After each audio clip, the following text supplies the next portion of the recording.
June 4, 1942, the Pacific Ocean, 300 miles northwest of Midway Atoll, a Japanese fleet, the most powerful naval armada ever assembled, was cutting through the dark water toward a single target. They had already taken Pearl Harbor. They had already taken the Philippines. They had swallowed half the Pacific in 6 months, and on this morning they were about to finish the job. America had 4 aircraft carriers left in the entire Pacific. 4, the Japanese had 10. What happened in the next 18 hours would either save the United States or hand Japan total dominance of the Pacific Ocean forever. But here's the part that never makes it into the history books. America almost threw it all away. Not because of the enemy, because of one decision, one misread message, one moment of catastrophic confusion at the worst possible time. This is the story of the day America came within minutes of losing World War II, and the handful of men whose desperate choices pulled us back from the edge. I want to be upfront with you about something. We've all heard of the Battle of Midway. It gets called America's greatest naval victory. It gets framed as this clean, triumphant turning point, but nobody talks about how close it came to being the opposite. And I think that story, the real story, is more important. Because it's not a story about invincibility. It's a story about human beings making impossible decisions with incomplete information, under fire, with everything on the line. If you're new here, this channel is about the history they didn't teach you, the human cost behind the headlines. Hit subscribe so you don't miss what's coming. Now, let's go back to the spring of 1942. Here's something most Americans don't know. In the 6 months following Pearl Harbor, Japan did not lose a single major naval engagement. Not one. They were undefeated, expanding, and completely confident they were about to win this war before America could even properly enter it. The Japanese plan was surgical. Take Midway Atoll, a tiny island 1,300 miles from Honolulu, and use it as a staging base to strike Hawaii again. Knock out what was left of the American fleet, force a peace treaty, and lock the United States out of the Pacific permanently. It was a brilliant plan, and on paper it should have worked. Admiral Isoroku Yamamoto was not a man who gambled recklessly. He was methodical, educated partly in America. He actually warned Japan's War Council before Pearl Harbor that he could give them 6 months of victories, and after that he could promise nothing. He knew America's industrial capacity. He knew that time was Japan's enemy, so Midway had to work, and he designed the operation with overwhelming force. 4 of Japan's 6 fleet carriers, hundreds of planes, tens of thousands of men, against whatever broken pieces of the American Pacific Fleet were left. On the American side, the picture was grim. Admiral Chester Nimitz was working out of a basement office at Pearl Harbor that sailors called the Dungeon. He had almost nothing. The carrier Lexington was gone, sunk a month earlier at the Battle of the Coral Sea. The Yorktown had taken a bomb hit so severe that Japanese intelligence reported her sunk. Nimitz called his engineers and asked how long it would take to repair her. They said 90 days. Nimitz said, "You have 72 hours," and they did it. Thousands of workers around the clock, welding, patching, cutting. They got the Yorktown seaworthy in 3 days. Not perfect, but floating. And armed. Here's the detail that changes everything. The reason Nimitz knew Yamamoto was coming at all. A Navy codebreaker named Joseph Rochefort, working in a basement in Hawaii, had partially cracked Japan's naval code. He identified AF as the target in Japanese communications. His superiors in Washington disagreed. They thought AF meant the Aleutian Islands, Alaska. Rochefort needed to prove them wrong. So he came up with a trick. He had Midway send a fake radio message in the clear, reporting that their water distillation plant had broken down. 2 days later, Japanese communications lit up with word that AF was running low on fresh water. Rochefort had proven it. Midway was the target, but knowing where the enemy is coming isn't the same as being ready for them. The American commanders had 3 carriers, Enterprise, Hornet, and the belly-patched Yorktown. They were outnumbered, outgunned, and they knew it, and yet they sailed anyway. What happened next, in the space of about 6 minutes, would change the course of history. But first it would nearly end it. Dawn, 4:30 a.m. Japanese carriers launched their first wave of planes toward Midway. 108 aircraft screaming across the sky. American radar picks them up. Midway scrambles every plane it has, outdated, outmatched fighters that get torn apart by Japanese Zeros. The Japanese bomb Midway hard. Damage is severe, but the Japanese strike commander radios back to the fleet. "We need a second strike." The island isn't neutralized yet. This is the first crack in the plan. Admiral Chuichi Nagumo, commanding the Japanese carriers, faces a decision.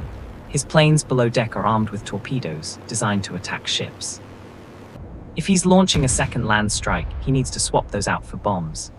It takes time, precious time. He gives the order. Swap the weapons. His crews start pulling torpedoes off planes, stacking them on the hangar deck. loading bombs. They are halfway through the process when everything changes. A Japanese scout plane, one that launched late due to a mechanical problem, finally radios in.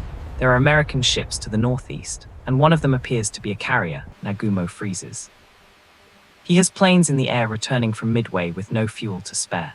He has planes below deck half-armed with the wrong weapons. And now there's an American carrier somewhere that his intelligence told him didn't exist. He makes a decision: recover the Midway planes first, then rearm, then strike the Americans. He just handed the United States a window, a small one, a dangerous one, but a window. Here is the part of this story that should make you stop breathing.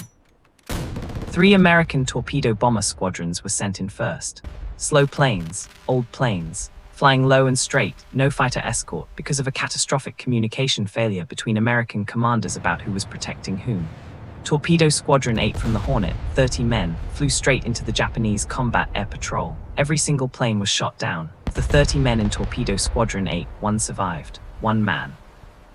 Ensign George Gay, floating in the water, hiding under a seat cushion, watching the battle unfold around him. But here's where the story gets darker.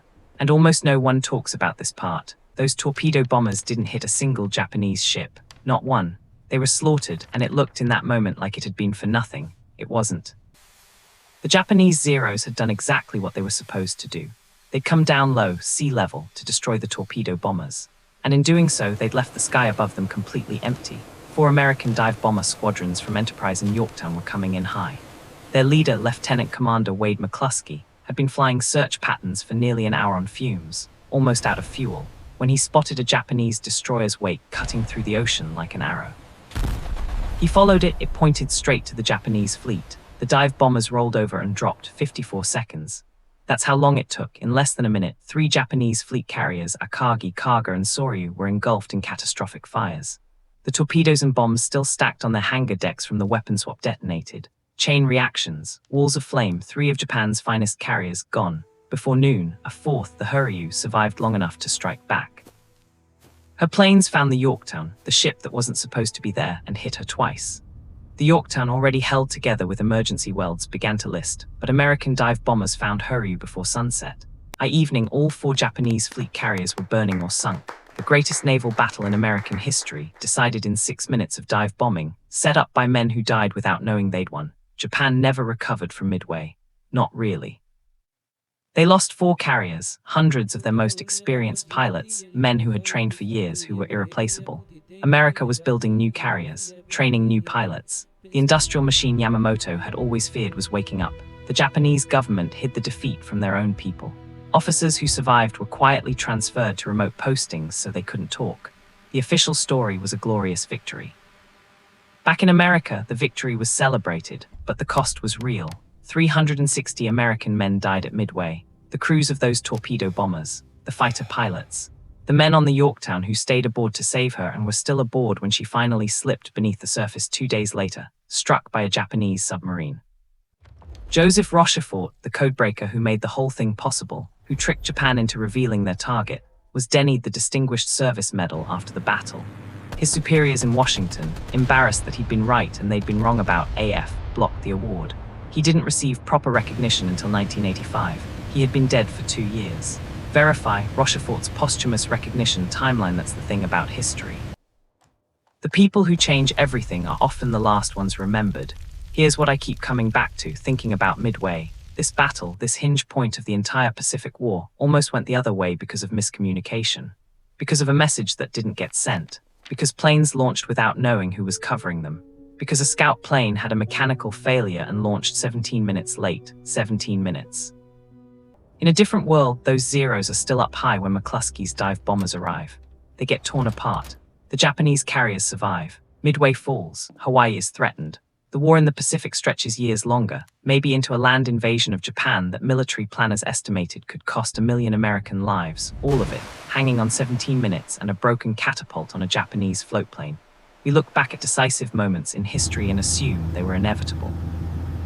They never are. They're the result of thousands of small decisions, small failures, small acts of courage, most of them made by people whose names we'll never know. The 30 men of Torpedo Squadron 8 didn't know they were creating a window. They just flew toward the enemy because that was their job. So here's what I want you to think about. If history this enormous can turn on a 17-minute delay, What does that say about the inevitable stories we tell ourselves today? 360 Americans died at Midway. Thousands of Japanese sailors and pilots died, and the war went on for 3 more years. But on that morning, in that 6-minute window carved open by men who were already dying, something shifted, not just in the war, in what was possible. History doesn't belong to the most powerful force in the room. It belongs to whoever survives long enough to use the window. If this story meant something to you, subscribe, because next week we're going inside one of the most suppressed stories of the entire war. The American soldiers who came home and were told by their own government that what they'd seen never happened. You won't want to miss it.